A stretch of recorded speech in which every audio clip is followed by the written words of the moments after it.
30% tariffs, 3 allies, 1 deadline. August 1st, Donald Trump has just delivered what many are calling the most aggressive trade ultimatum in modern diplomatic history. This isn't about enemies or adversaries, this is about America's closest allies, Canada, the European Union, and Mexico. All three have received formal notices carrying the same stark message: agree to new trade terms by August 1st, or face crushing tariffs that could reshape the global economy. The stakes couldn't be higher. Global supply chains worth trillions of dollars hang in the balance. Auto manufacturing, electronics, food imports, and critical medicines could all see massive price increases. But this isn't just about trade anymore. This is about trust, alliances, and whether economic pressure can force sovereign nations to bend to American will. The letters arrived without warning. While trade negotiations were still actively underway, Trump's administration delivered personalized tariff notifications to Ottawa, Brussels, and Mexico City. Each letter contained the same ultimatum: 30% tariffs on all goods would begin August 1st unless comprehensive new trade deals were reached. The timing shocked diplomatic circles. These weren't enemies receiving threats, these were allies in the middle of good faith negotiations. The 90-day pause that had allowed talks to continue quietly had expired, and instead of extending discussions, Trump chose escalation. The scope is staggering. 30% tariffs across the board means American consumers would pay significantly more for Canadian lumber, German cars, Italian wine, and Mexican avocados. Electronics manufacturing could grind to a halt as component costs skyrocket. Pharmaceutical supplies, already strained, could face critical shortages as European and Canadian medications become prohibitively expensive.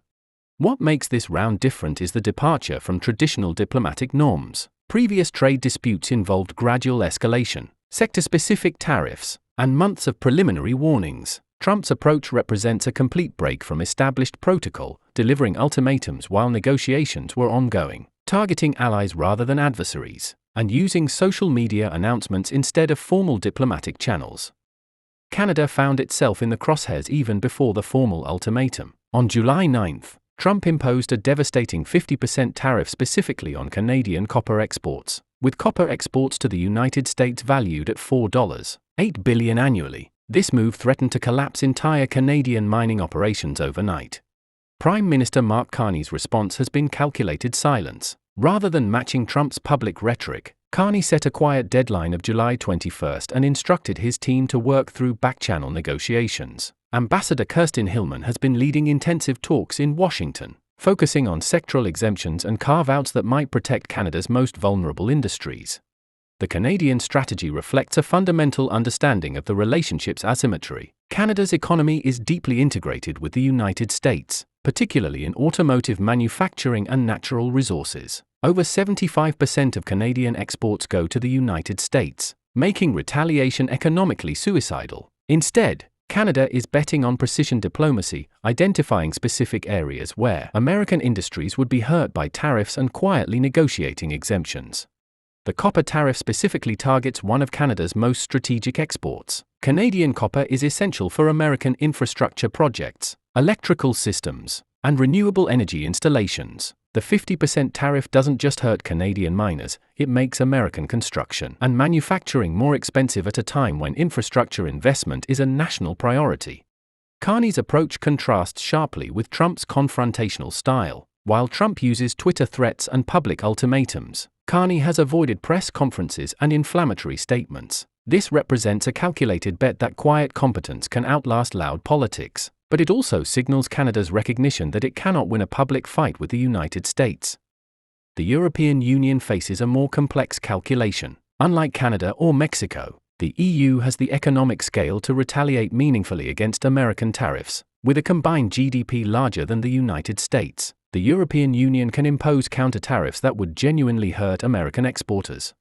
Ursula von der Leyen has maintained that the EU still hopes for a negotiated settlement but has made clear that retaliation is prepared if talks fail by July 31st. This represents a delicate balance, appearing reasonable enough to maintain public support while demonstrating enough resolve to deter American escalation. German economists have calculated that the proposed tariffs would reduce German GDP by 0.4%, a significant hit to Europe's largest economy. The automotive sector, which represents the backbone of German manufacturing, would be particularly vulnerable. BMW, Mercedes-Benz and Volkswagen have massive operations in the United States, but they also export finished vehicles and components that would face the full 30% tariff. The EU's challenge is internal coordination. While Germany and France generally support a unified response, smaller member states worry about collateral damage. Italy, heavily dependent on food and luxury good exports to America, has expressed concern that negotiations might go down to the last minute. Eastern European countries, historically more aligned with American foreign policy, worry about choosing sides between Washington and Brussels.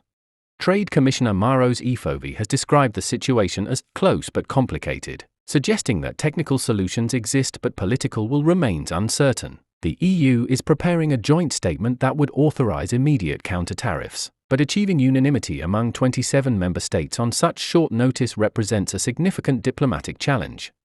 Mexico's position is perhaps the most precarious. Called the tariff threats unfair, the Mexican government has nonetheless avoided any mention of retaliation. Instead, Mexico continues to emphasize its commitment to the United States-Mexico-Canada Agreement, USMCA, and North American economic integration. This response reflects Mexico's extreme vulnerability to American economic pressure. The Mexican economy is more integrated with the United States than any other major economy. American companies have invested over $100 billion in Mexican manufacturing, creating supply chains that span the border. Automotive production, in particular, depends on components crossing the border multiple times during assembly. Mexico's agricultural sector faces equally severe exposure. Mexican avocados, tomatoes, and other fresh produce have become staples in American supermarkets. A 30% tariff would price Mexican produce out of American markets, devastating rural Mexican communities that depend on agricultural exports.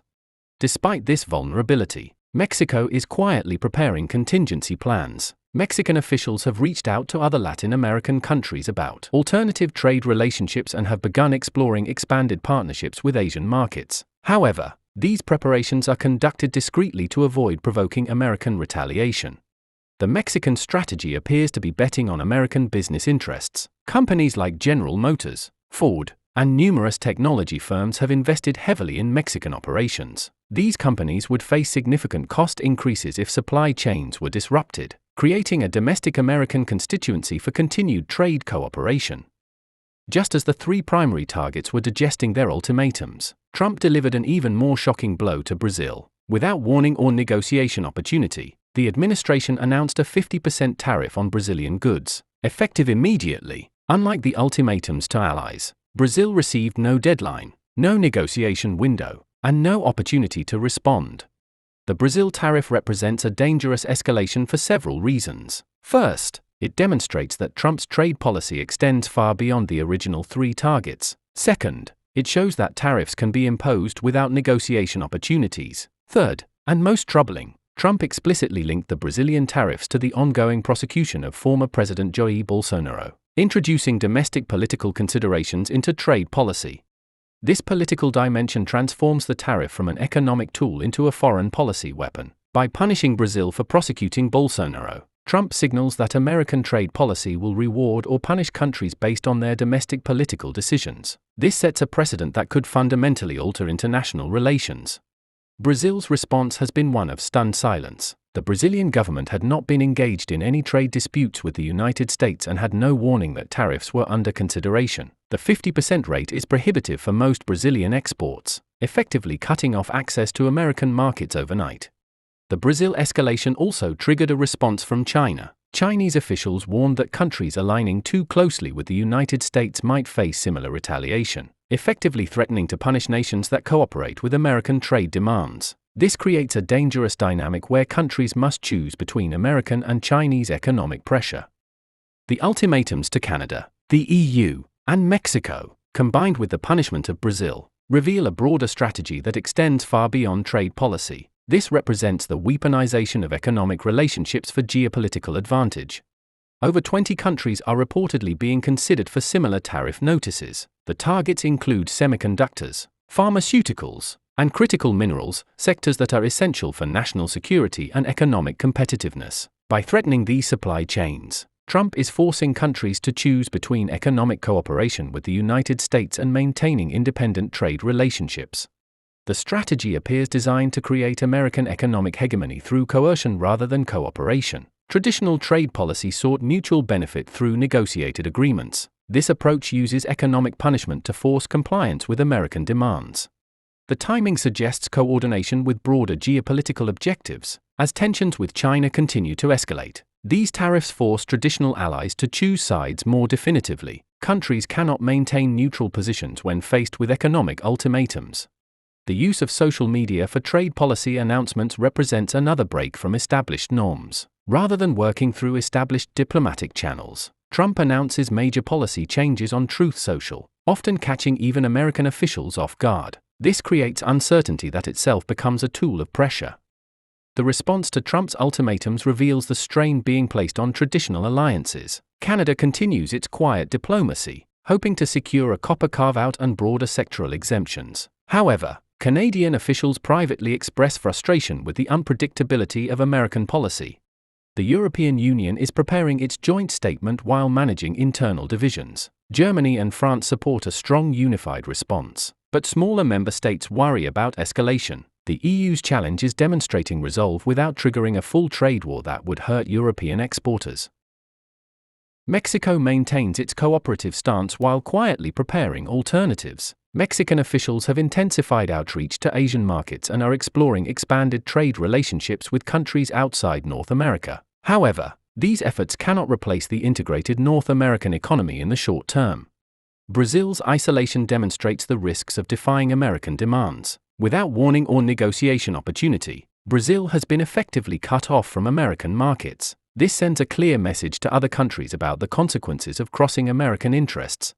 China's warning about retaliation against American allies creates a dangerous dynamic. Countries now face pressure from both superpowers, with economic consequences regardless of their choice. This bifurcation of the global economy threatens the integrated trade relationships that have driven growth for decades. As the deadlines approach, the global economy holds its breath. Canada faces its July 21 deadline with Carney's quiet diplomacy yet to produce visible results. The European Union's July 31 deadline approaches with internal divisions still unresolved. August 1 looms as the date when threats become reality. Trump's continued social media threats suggest no willingness to compromise. Recent posts have doubled down on the ultimatums while threatening additional countries. The pattern suggests this is not negotiation but rather a fundamental restructuring of global trade relationships through American economic dominance. The ultimate question is not whether these tariffs will be implemented, but whether they will achieve their apparent objective of forcing allied compliance with American demands. The answer will determine not just trade relationships, but the future of international cooperation in an increasingly multipolar world. This is no longer about trade policy. It's about whether economic coercion can replace diplomatic cooperation as the foundation of international relations. The countdown continues, and when it reaches zero, the world will discover whether America's allies bend to economic pressure or stand firm despite the costs. The implications extend far beyond tariffs. They will determine the shape of global politics for the next generation. If you found this analysis valuable and want to stay updated on how this trade ultimatum unfolds, make sure to subscribe to our channel and hit the notification bell. We'll be tracking every development as these critical deadlines approach and covering the global economic implications of Trump's tariff strategy. Don't miss out on the most important trade story of the decade. Subscribe now and join our community of informed viewers following this historic economic showdown.